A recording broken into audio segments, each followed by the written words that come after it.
Se você tem a sua Bíblia, abra em Juízes capítulo 17, versículo de número 6. Juízes 17, versículo de número 6. Diz assim a palavra de Deus: naqueles dias não havia rei em Israel, cada qual fazia o que parecia direito aos seus olhos.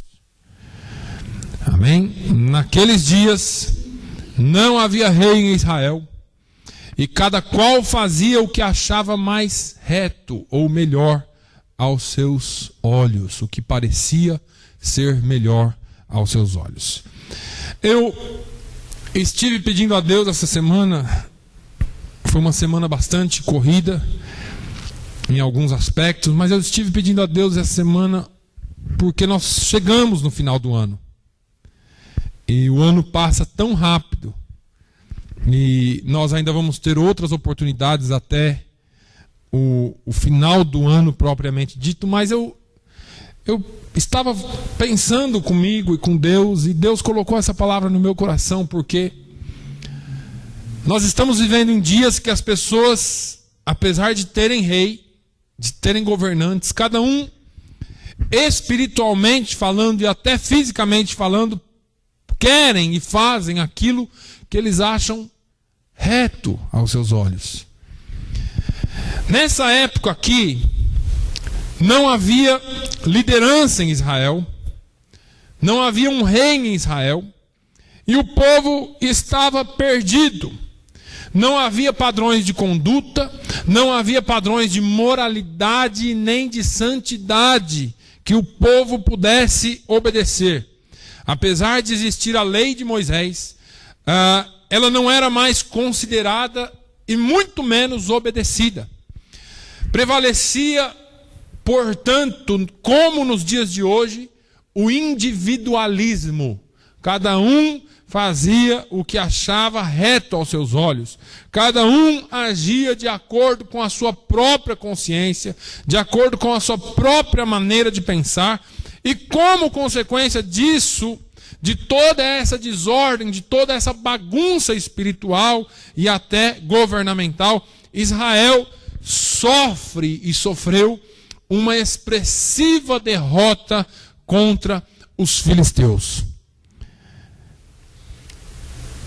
Afinal de contas, é sempre isso que acontece conosco, quando cada um faz o que lhe acha melhor, quando cada um faz o que lhe acha, o que parece melhor fazer. Essas desordens e essas coisas nos traz sempre grandes confusões e grandes transtornos. Por que acontece isso? Porque um abismo chama o outro. A palavra de Deus diz que um abismo chama o outro. Quando nós voltamos um pouquinho lá para o livro, ou vamos um pouquinho adiante para o livro de 1 Samuel, que vai nos dar um retrato dessa história, no capítulo de número 4, e nos versículos 10 a 11, eu já preguei sobre isso aqui, mas não é o cerne ou o centro da mensagem hoje. O centro da mensagem hoje é outro. Nós estamos nos aproximando do final de ano, e eu quero que você, como crente, como filho de Deus, como salvo, tenha na sua mente algumas coisas, porque talvez esse ano não tenha sido tão bom como você esperava. Talvez esse ano tenha sido mais um ano de luta. E talvez você esteja já traçando planos para o próximo ano. Todos nós, chega nesse final de ano, você diz: agora o ano de 2013, eu vou orar mais. O ano de 2013 eu vou jejuar mais. O ano de 2013 eu vou ler mais a Bíblia. Eu vou me comprometer mais com as coisas de Deus. O ano de 2013 eu quero fazer algo mais na igreja. Eu quero me envolver mais com evangelismo. Eu quero trazer mais gente para a igreja. E nós ficamos, isso aí aconteceu em 2011 também. Quando você traçou todos esses planos para 2012 e chega agora no final de 2012, você às vezes pode ficar meio decepcionado consigo mesmo. Mas vamos a essa história aqui. A Arca da Aliança, no capítulo 4 de 1 Samuel, os filhos de Israel vão para uma guerra, levando a Arca da Aliança, mas o povo estava sem santidade para com o Senhor. Os pastores da época, que eram os filhos de Eli, que eram Ofni e Finéias, eles achavam que eles podiam levar e fazer as coisas de Deus de qualquer forma. Eles achavam que eles podiam, as coisas de Deus para eles tinha se tornado coisas comuns. E eles então acharam que eles poderiam gerenciar ou pastorear o rebanho de Deus de qualquer forma. Eles começaram a usar a igreja do Senhor, eles começaram a usar o povo de Deus como algo para sobreviver e não como algo espiritual que Deus havia colocado em suas mãos. No capítulo 4, nos versículos 10 e 11, diz: Então pelejaram os filisteus, Israel foi derrotado e cada um fugiu para a sua tenda.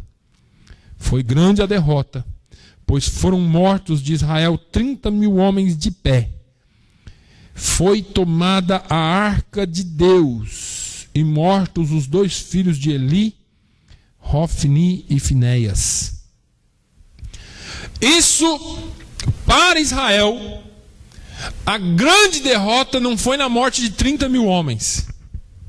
A grande derrota para eles naquela época foi a retirada da arca de Deus. Foi o roubo da arca que representava a presença de Deus no meio deles. O que acontece é que eles deixaram de tratá-la como a presença de Deus e trataram-na somente como um amuleto. Então, quando eu quero ganhar uma guerra, eu pego aquilo que representa a presença de Deus para mim hoje, que muita gente tem numa Bíblia, muita gente tem num pedacinho de pão, num vidrinho de óleo, num vidrinho de água, numa rosa, seja lá o que for, e carrega aquilo consigo como se fosse um amuleto da sorte. E porque eu tenho isso, então eu venço as batalhas. Mas na verdade, a presença de Deus ela tem que ir muito mais além do que um amuleto. Ela não pode ser transformada num amuleto. Ela não pode ser transformada em algo simplesmente palpável. Ela tem que ser algo que esteja impregnada na sua vida 24 horas por dia, 7 dias por semana. Esses homens não entenderam isso. Esses homens eles tinham a arca como a presença de Deus. E muita gente hoje tem a igreja como a presença de Deus, mas os outros dias vive como quer. E eles acham que então eles podem vir para a igreja, que aqui na igreja eles vão receber as vitórias deles. E aí saem lá para o mundo e lá eles vivem como quer. Está mais ou menos como Ofni e Finéias. O que acontece depois que a arca é roubada é que o pai de Ofni e Finéias também morre. Porque quando ele ouve a notícia, quando vem alguém trazendo a notícia de que a arca havia sido roubada, e que os 2 filhos dele, que eram os sacerdotes que deveriam herdar a função sacerdotal, ou levar adiante o ofício sacerdotal, morreram, ele também morre. Como que ele morre? 1 Samuel 4, do 15 ao 18, diz: Era Eli da idade de 98 anos. Os seus olhos tinham cegado, já não podia ver. Disse o homem a Eli: Eu sou o que saí das fileiras e delas fugi hoje mesmo. Perguntou-lhe Eli: Que sucedeu, meu filho? Então respondeu o que trazia as novas e disse: Israel fugiu de diante dos filisteus. Houve grande morticínio entre o povo, ou grande morte entre o povo. E também os teus 2 filhos, Hofni e Finéias, foram mortos, e a arca de Deus foi tomada. Ao fazer ele menção da arca de Deus, caiu Eli da cadeira para trás, junto ao portão, e quebrou-se-lhe o pescoço e morreu, porque era já velho, homem velho e pesado. e havia ele julgado a Israel 40 anos.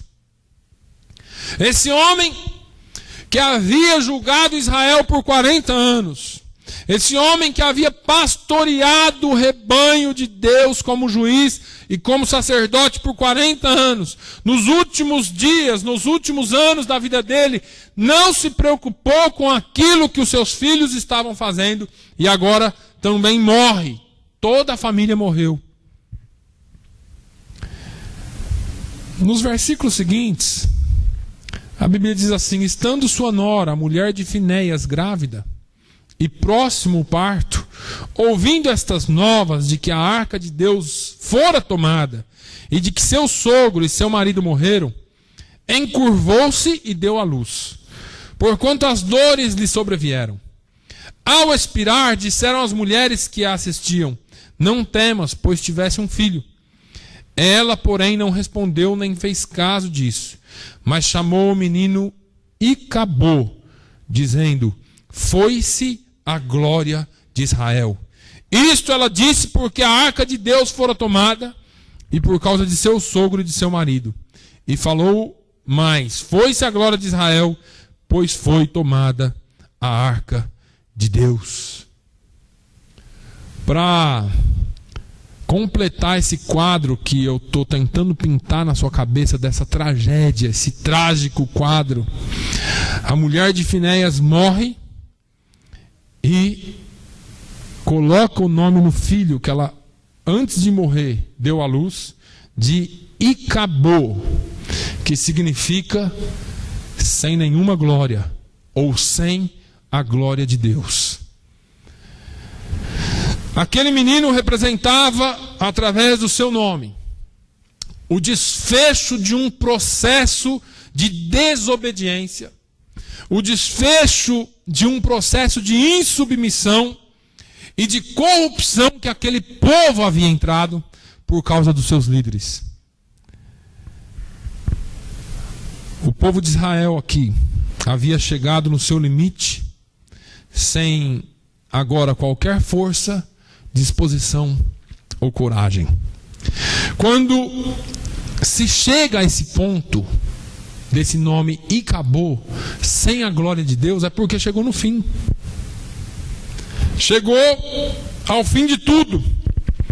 E para muitos esse final de ano pode ter esse mesmo significado. Esse final de ano pode ser para você um final de ano de Icabô, sem glória de Deus alguma na sua vida. Eu paro aqui e abro um parênteses para te fazer uma pergunta. Como tem sido a sua vida durante todo esse ano? Talvez esses próximos dias sejam dias de reflexão para você. Não para fazer novos planos para 2013, não para traçar novas metas e novos planos para o futuro, como o ano que vem, essas promessas que a gente faz e muitas vezes não cumpre. O ano que vem eu vou orar mais, o ano que vem eu vou jejuar mais. E eu te diria, se você vai fazer algum tipo de plano para o futuro, comece a fazer desde agora. Não para o ano que vem, mas para já. Porque muitos estão sem a glória de Deus. Muitos perderam a capacidade de sentir e de presenciar e de viver a glória de Deus. Tem horas que eu paro, e eu não estou me referindo à igreja, mas eu estou mais ou menos como Jeremias. Porque Deus falou assim para Jeremias: eu te fiz profeta, e eu te levantei para falar para um povo que não vai te ouvir. E tem hora que eu tenho a impressão que nós falamos para um povo que não vai ouvir, que não quer ouvir. As pessoas, ano após ano, estão mais fechadas. E isso eu não estou dizendo para que você pare de falar, mas para que você continue falando, porque Deus disse assim: olha, eu te levanto como profeta de uma nação que não vai te ouvir, mas fale. E quando você vai lá para o livro de Jeremias, você vai ver Jeremias falando assim: olha, eu levantei pelas manhãs, eu falei pelas manhãs, eu falei na porta do templo, eu falei nas ruas, eu fiz de tudo e vocês não ouviram. No capítulo de número 25 de Jeremias, você vai ver Jeremias falando assim: olha, Deus falou, mas vocês perderam a capacidade de ouvir, vocês não quiseram ouvir. E muitas vezes nós chegamos no final de um ano e falamos: o que aconteceu? Porque parece que foi-se a glória de Deus. Parece que esse ano se passou tão rápido e nós ficamos envolvidos com tantas coisas, com tantos problemas, e às vezes a gente só consegue ver os problemas que envolveram a nossa vida. Depois de 20 anos que tudo isso aconteceu na vida do povo, vira a sua página para o capítulo 7. 20 anos se passaram. A história começou a mudar. Muitas vezes na nossa vida leva tempo para a história mudar, mas permaneça fiel. 1 Samuel 7, dos versículos 2 a 4, diz: sucedeu que desde aquele dia... O que aconteceu? Só um minuto. O que aconteceu? O povo foi derrotado, a arca foi levada, mas quando a arca foi levada e colocada dentro do templo do deus Dagon, dos filisteus, começaram a acontecer coisas estranhas. A arca foi colocada lá dentro do templo daquele deus pagão, que era chamado Dagon. E no outro dia, quando o sacerdote do templo do deus Dagon abriu a porta do templo, ele levou um susto. Porque os altares, aquelas imagens do deus Dagon, haviam caído de frente, estavam inclinadas para a arca do Deus vivo de Israel. Eles haviam caído ao chão. E alguém deve ter pensado: algum malandro entrou aqui e bagunçou a casa aqui. Vamos fazer o seguinte, vamos colocar tudo no lugar de novo e vamos ver o que acontece. No outro dia, a mesma coisa. A arca não podia ficar dentro de um templo de um deus pagão, porque não existe ninguém e nada que suporte a presença do nosso Deus. Quando o nosso Deus está presente, deuses com letra minúscula têm que se inclinar, demônios têm que sair, pessoas são libertas, as coisas milagrosas e as maravilhas de Deus acontecem porque Ele está presente. A presença dEle é gloriosa. Nós não nos damos conta disso, irmãos, porque nós somos portadores e templos do Espírito Santo, e muitas vezes nós andamos como mendigos espirituais, mendigando bênçãos de Deus. Talvez esse final de ano seja um start, um estalo para você começar a enxergar que você serve a um Deus todo-poderoso.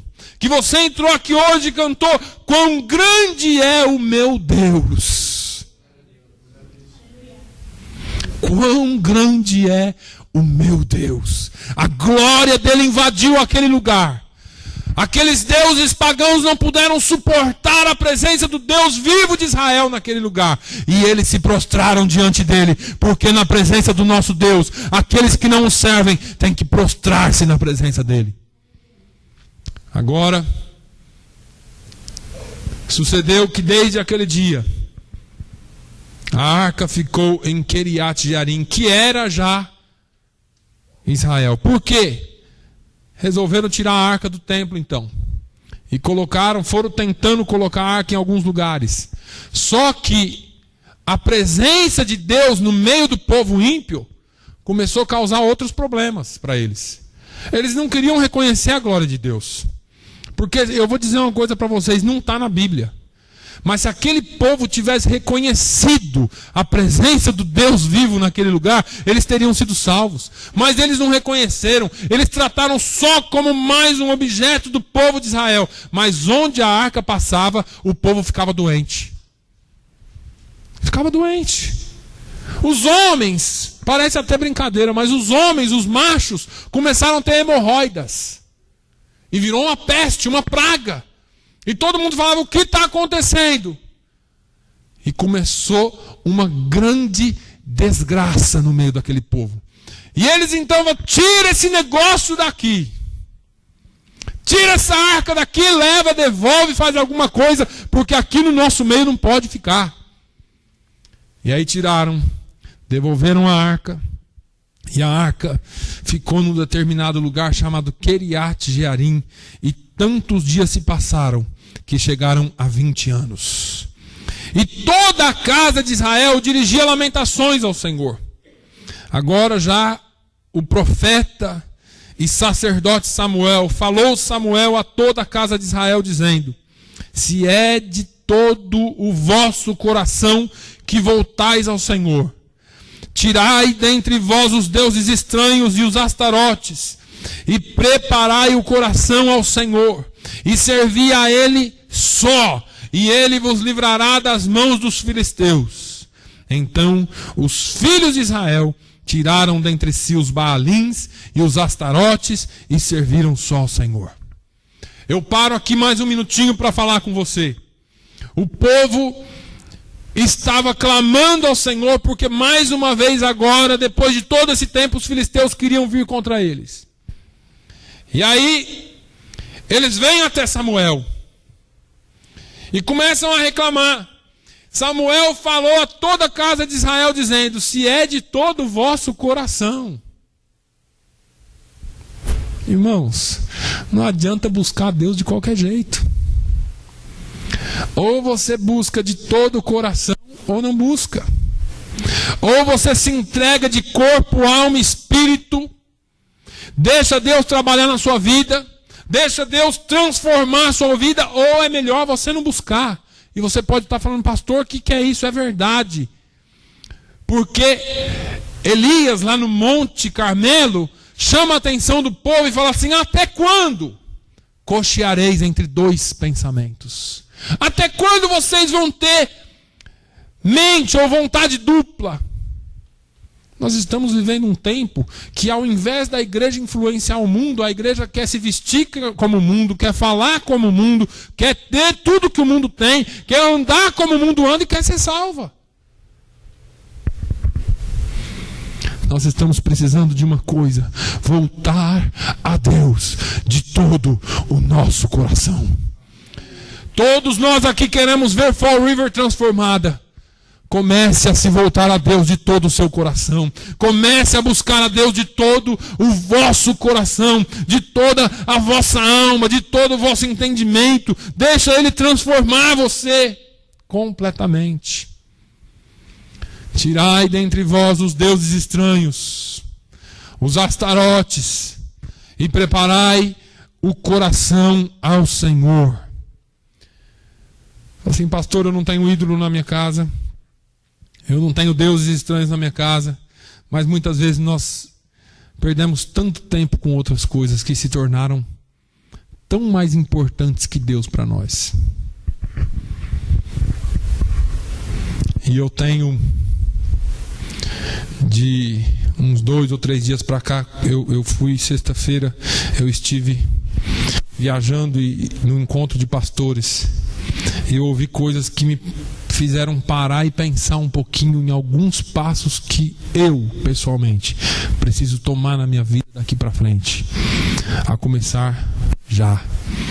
Porque nós estamos perdendo muito tempo com outras coisas que podem ser considerados esses deuses estranhos e astarotes.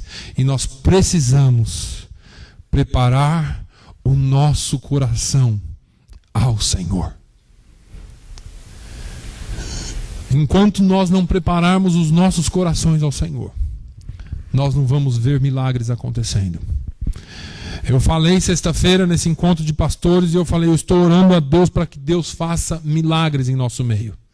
E alguém pode pensar assim: esse é um saudosista, porque os milagres hoje são tão difíceis. Mas a igreja, ela só cresce de 2 formas. E isso eu não preciso dizer para ninguém, a Bíblia diz. ou através da perseguição, ou através da realização de milagres e do genuíno trabalhar do Espírito Santo. Eu prefiro ver os milagres de Deus do que a perseguição. Eu prefiro que Deus estenda a sua mão para essa nação e comece a fazer milagres no nosso meio, para que muitas vidas sejam salvas. Eu não estou ainda querendo ver perseguição, irmãos. Eu prefiro ver os milagres de Deus acontecendo. Eu prefiro ver Deus mexendo com essa cidade, mexendo com essa nação e realizando milagres através da sua igreja para a glória dele somente. Que ninguém leve nenhuma glória no seu nome, nenhum pastor, nenhuma pessoa, mas todas as vezes que Deus usar a sua vida para realizar um milagre, que você possa render a Ele toda glória, toda honra, todo louvor, toda tributação, pelo que Ele faz através do seu povo. A igreja de Deus está chegando no momento crucial, em que nós precisamos voltar os nossos corações ao Senhor, e entregar a Ele totalmente a nossa vida, e sermos agentes de Deus, sermos ministros de Deus, sermos os verdadeiros embaixadores de Deus na terra, assim como Ele nos chamou para ser. É um tempo de decisão, sim. Não de começar novos projetos no ano de 2013, mas a partir de hoje tomarmos decisões importantes na nossa vida e sermos verdadeiros ministros de Deus para a cura e para a salvação de almas nesse lugar. Que Deus nos chame e que nós possamos estar preparados, com o nosso coração voltado para o Senhor, preparados os nossos corações ao Senhor, servindo só a Ele.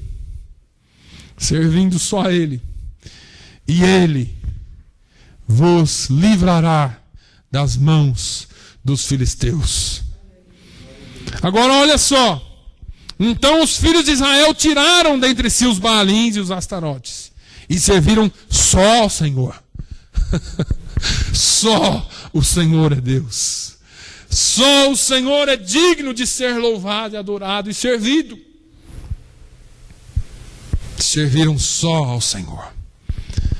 O arrependimento é o começo de tudo. Você pode dizer, pastor, eu sou crente já há 30 anos, há 40 anos, há 1000 anos, há 150 anos, não tem problema.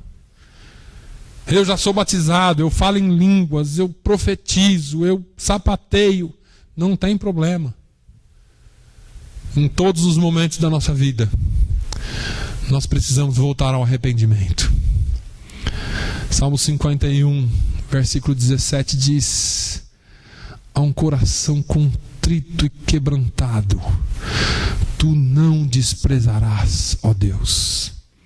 Não importa como tem sido a sua vida até hoje, importa como ela vai ser daqui para frente. Importa como é que você vai se comportar daqui para frente. Agora, abra o seu ouvido e ouça o que Deus está querendo falar para você. Debaixo da liderança de Samuel, os israelitas confessaram seus pecados e se converteram ao Senhor. Nesse dia Samuel levantou uma pedra e lhe deu o nome de Ebenezer. Ebenezer, e é aqui que eu quero começar a minha mensagem, porque isso só foi a introdução. Ebenezer, diz assim a palavra: disse mais Samuel: congregai a todo Israel em Mispá, e orarei por vós ao Senhor. E congregaram-se em Mispá, e tiraram água, e derramaram perante o Senhor, e jejuaram aquele dia. E disseram ali: pecamos contra o Senhor. E julgava Samuel os filhos de Israel em Mispá. Ouvindo, pois, os filisteus que os filhos de Israel estavam congregados em Mispá, subiram os maiorais dos filisteus contra Israel. O que ouvindo os filhos de Israel, temeram por causa dos filisteus. Por isso, disseram os filhos de Israel a Samuel: não cesses de clamar ao Senhor nosso Deus por nós, para que nos livre da mão dos filisteus. Para um pouquinho aí. Quando você volta os seus caminhos ao Senhor, Quando você se arrepende e recomeça uma vida com o Senhor, não importa como foi esse ano passado, não importa se você tem muitas reclamações sobre você mesmo. Eu fui tão desleixado esse ano, eu fui tão desregrado esse ano, eu fui tão ruim comigo e com a obra de Deus esse ano. Eu preciso melhorar, eu preciso fazer mais, eu preciso ser mais consagrado ao Senhor. Mas quando você faz isso, que foi o que os filhos de Israel fizeram, as coisas tendem a melhorar? Não. Na visão do mundo, as coisas tendem a piorar. Porque todas as vezes que nós damos um passo, e se eu der oportunidade para todos vocês aqui, vocês vão dizer a mesma coisa: pastor, foi só eu colocar um propósito no meu coração de fazer tal coisa, parece que tudo arruinou, parece que deu tudo água abaixo. Parece que quando você faz um propósito de buscar a Deus, eu vou jejuar essa semana, aí as coisas, tudo acontece, fica doente, o marido se levanta, a mulher se levanta, alguma coisa acontece para nos entristecer. E foi isso que aconteceu. O povo se converte a Deus, deixa as suas coisas para trás, se arrepende, ora a Deus, e aí os filisteus se levantam. Parece brincadeira. Esse Deus que eu sirvo parece que é brincadeira. Porque quando eu me volto para Deus, que era para as coisas se acalmarem, parece que ficam mais tenebrosas. Só que eles tiveram uma atitude que eu e você precisamos aprender. Quando as coisas pioraram, eles não reclamaram, eles vieram e disseram os filhos de Israel a Samuel: não cesses, não pare de clamar ao Senhor nosso Deus por nós, para que nos livre das mãos dos filisteus. Quer saber? Eu fiz tudo o que eu precisava fazer. Eu disse que ia voltar minha vida para Deus, eu disse que ia fazer isso, eu disse que ia fazer aquilo. Agora eu começo a fazer tudo isso, eu me arrependi e esses inimigos se levantam contra mim. Eu não vou fazer nada disso. É balela esse negócio. Eu quero mais viver minha vida. Porque quando eu estava numa vida largada, estava tudo bem. Agora eu volto minha vida para Deus e as coisas pioram ao invés de melhorar. Não faça isso. Volte a sua vida para Deus. E se você precisar de ajuda espiritual, aqui você pode encontrar. Você pode vir e dizer: clama comigo, ore por mim, me ajude, mas eu não vou deixar esse Deus. Não posso deixar esse Deus. Não cesse de clamar ao Senhor nosso Deus por nós. Venha. Venha aqui à união.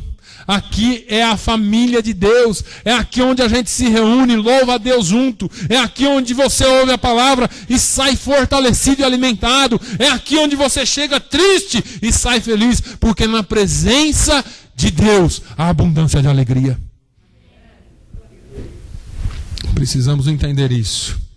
Então tomou Samuel um cordeiro de mama e sacrificou-o inteiro em holocausto ao Senhor. Para aí um pouquinho. Para um pouquinho. Você imagina pegar aquele cordeirinho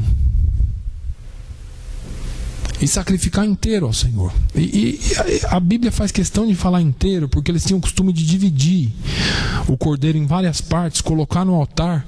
Só que naquele dia, Samuel, ele fez um sacrifício diferente. Ele pegou aquele cordeiro inteiro e botou em sacrifício ao Senhor. Eu entendo que Deus, Ele quer o nosso melhor por inteiro. Por inteiro. Não dê partes daquilo que você tem para Deus. E qualquer um poderia traduzir isso hoje com essa onda de teologia da prosperidade, que eu estou falando em dinheiro aqui. Não pense isso e nem mencionei isso. Mas não dê parte daquilo que você vai dar para Deus. Dê tudo. E não é o seu salário, não é os 10%, não é o dinheiro, é tudo, é a sua vida por completo. Se você serve a Deus, sirva por completo. Se você sacrifica a Deus, sacrifique por completo. Faça tudo para Deus. Essa ordem vem depois lá com o apóstolo Paulo: fazei tudo como se fosse para Deus. Tudo. Pastor, eu trabalho a semana inteira lá no seu trabalho, faça como se você estivesse fazendo para Deus. Porque Deus tem bênção através do seu trabalho também. Pastor, eu estou fazendo essa feijoada, essa bacalhoada. Faça como se fosse para Deus. E parece brincadeira, mas quando você coloca amor nas coisas que você está fazendo, Deus honra você, porque você está fazendo para Deus. Sirva a Deus por completo, 24 horas por dia. Não há divisão de quando você está aqui na igreja ou quando você está lá na rua. Seja um servo de Deus por completo na sua vida. Deus não quer partes de você. Deus quer tudo e o melhor de você. Agora, sucedeu que... E clamou Samuel ao Senhor por Israel. Quando Samuel sacrificou aquele cordeiro inteiro, quando Samuel deu o seu melhor, o melhor que tinha, e clamou Samuel ao Senhor por Israel, e o Senhor lhe deu ouvidos. Quando você entrega-se por completo na presença de Deus, existe uma segurança na sua vida, existe uma esperança que vai muito além da esperança dos ímpios. Você pode clamar, porque você sabe que você está servindo a um Deus e clamando a um Deus que te ouve e te responde. Aleluia, aleluia, aleluia. Pode clamar,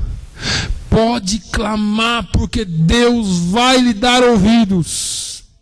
E sucedeu que, estando Samuel sacrificando o holocausto, os filisteus chegaram à peleja contra Israel. Mais uma vez, estou aqui, estou servindo a Deus, dei o meu melhor, estou fazendo tudo que o pastor e a Bíblia falou para fazer, e vem um inimigo contra mim. Aí vem a melhor parte. E trovejou o Senhor aquele dia, com um grande estrondo sobre os filisteus, e os confundiu de tal modo que foram derrotados diante dos filhos de Israel. E os filhos e os homens de Israel saíram de Mispá e perseguiram os filisteus e os feriram até abaixo de Beit-car. Deixa eu te falar uma coisa. Sabe qual que é a diferença nossa para o ímpio? A diferença nossa para o ímpio é que a casa do ímpio está caindo, ele está fazendo loucura. As coisas não estão indo bem para o ímpio, ele começa a fazer loucuras. Se droga, faz de tudo. O crente é diferente. Quando as coisas não estão indo bem para o crente, pelo menos deveria ser, o crente vai para a oração, vai para o sacrifício, vai para o jejum, vai para a consagração, vai para a busca a Deus. E Deus lhe ouve. E quando parece então que vai piorar, é quando acontece um milagre de Deus. Porque olha o que aconteceu aqui. Estando Samuel sacrificando o holocausto, os filisteus chegaram à peleja contra Israel. E trovejou o Senhor contra os filisteus, com grande estrondo. Deus é especialista em confundir os seus inimigos. Deus é especialista em alcançar você no último instante. Que para você é o último instante. Mas se fosse natural, não seria milagre. E o nosso Deus é um Deus de milagres. O nosso Deus é um Deus que parece para nós ser de última hora, mas Ele sempre se apresenta de maneira maravilhosa e assombrosa aos nossos olhos. Todas as vezes que nós confiamos, o Senhor se apresenta de maneira maravilhosa. E tem mais, quando você confia e espera, Deus não só faz aquele milagre que você estava esperando, Ele acrescenta mais. Ele dá muito mais. E Ele faz muito mais por você. Sempre que você estiver clamando, o inimigo se levantará contra você. Irmãos, quando você é um crente morno, quando você é alguém normal, está na média, medíocre, você não incomoda Satanás. Por que o diabo vai mexer com alguém que não traz nenhum problema para ele? Você é crente para você mesmo. Você é alguém que só faz por você mesmo. Você não tem aquele amor, aquela paixão pelas coisas de Deus e por aquilo que Deus tem paixão. Agora, quando você se incomoda, começa a buscar, não precisa responder para mim, mas você tem orado por salvação de almas nesse lugar? Você ora para que Deus salve vidas, para que Deus faça milagres? Ou a sua oração é só em favor de você mesmo? Precisamos ser mais crentes e menos egoístas, porque nós oramos muitas vezes só para nós. Senhor, me abençoe, Senhor, me dá, Senhor, eu preciso, Senhor, eu quero, Senhor, a tua palavra me promete, é só eu e mais eu. Comece a buscar a Deus em favor dos outros também. Agora, depois que tudo isso aconteceu, aqueles homens filisteus foram derrotados e perseguidos. Então tomou Samuel uma pedra e a pôs entre Mispá e Sem, e chamou-lhe Ebenezer, e disse: até aqui nos ajudou o Senhor. Ebenezer não significa isso, até aqui nos ajudou o Senhor. Ebenezer significa pedra de socorro. E foi por isso que Samuel pegou essa pedra, colocou essa pedra de socorro como símbolo do socorro de Deus e disse: até aqui nos socorreu o Senhor. Até aqui nos ajudou o Senhor. Nós temos muitos motivos talvez para reclamar de nós mesmos e da situação que nos envolve nesse país. Será que você pode hoje pegar uma pedra, um marco na sua vida e dizer: Ebenezer, até aqui nos ajudou o Senhor? Será que tudo que tem acontecido na sua vida é tão ruim que não tenha como você dizer: até aqui nos ajudou o Senhor?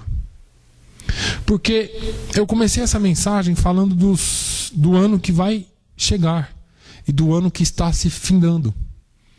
E talvez sim seja momento de nós tomarmos atitudes, tomarmos novos rumos, fazer novos compromissos com Deus e conosco mesmo. É bom fazermos compromisso, mas não a partir de 2013, a partir de hoje. Mas volta um pouquinho a sua memória. Pense em tudo que Deus já tem feito para você. Será que você pode dizer: Ebenezer, pedra de socorro, até aqui nos ajudou o Senhor? Quantas vezes Deus tem nos socorrido? Quantos motivos nós temos para agradecer a Deus? Porque se você colocar na balança, você tem mais para agradecer do que para reclamar, uma vez que você está aqui. Se você chegou até aqui, será que você poderia dizer: até aqui nos ajudou o Senhor? Até aqui nos fortaleceu o Senhor. Até aqui Ele nos deu força para continuar lutando. Mesmo que tenha sido através de tribulações, mesmo que tenha sido através de batalhas e guerras infindas, mas até aqui nos ajudou o Senhor. Até aqui nos ajudou o Senhor. O ano de 2012 está acabando. Vai chegar um ano de 2013. Eu quero te fazer uma pergunta. Esse ano de 2012, você chama de Icabô ou Ebenezer? Porque tem gente que vai dizer: esse ano não foi nem um pouco bom para mim. Esse ano só foi luta, esse ano só foi tristeza, esse ano só foi tribulação, esse ano foi um ano de muita tristeza, muita coisa ruim. Olha, eu não sei nem como eu cheguei aqui. Ou você pode dizer, apesar de todas as lutas, apesar de todas as tribulações, apesar de todas as guerras, Ebenezer, porque até aqui nos ajudou o Senhor. Uma palavra significa derrota. E acabou, foi-se a glória de Deus. E a outra significa vitória. Se você é um crente vitorioso, se você é alguém que está pronto a fazer a obra de Deus, você pode dizer Ebenezer, Ebenezer, Ebenezer. Palavras que estão bem ativas dentro da igreja até hoje. É uma questão de decisão. Para qual você decide e para qual você vai semear o próximo ano. Porque você pode semear para ir acabou, mas você pode semear para Ebenezer também. E no final de 2013 você pode dizer mais uma vez, que você possa dizer mais uma vez, Ebenezer. Irmãos, por maior que tenha sido a luta, você chegou até aqui. Então você pode dizer, até aqui nos ajudou o Senhor. Ebenezer, até aqui nos ajudou o Senhor. Feche os seus olhos. Aleluia. Eu te louvo, Senhor. Eu te louvo, Senhor. Porque esta igreja pode dizer Ebenezer. Ebenezer, até aqui nos ajudou o Senhor. O Senhor é a nossa pedra de socorro. O Senhor é a nossa pedra e a nossa esperança. Meu Deus, nós não estamos aqui para traçar rumos para o próximo ano, porque nós já temos o nosso caminho. O Senhor é o caminho, é a verdade, é a vida. Ninguém pode vir ao Pai a não ser por Ti, Senhor. Meu Deus, eu te louvo, porque o Senhor é pedra de socorro na nossa vida. O Senhor é um Deus tão grande, tão maravilhoso, que não há o que temermos, mas nós podemos confiar em Ti e estarmos seguros nessa pedra de socorro, porque até aqui nos ajudou o Senhor. Meu Deus, nós não temos palavras para agradecer, mas nós queremos fazer mais para Ti. Tudo quanto nós fazemos é tão pouco, mas nós queremos fazer mais para Ti.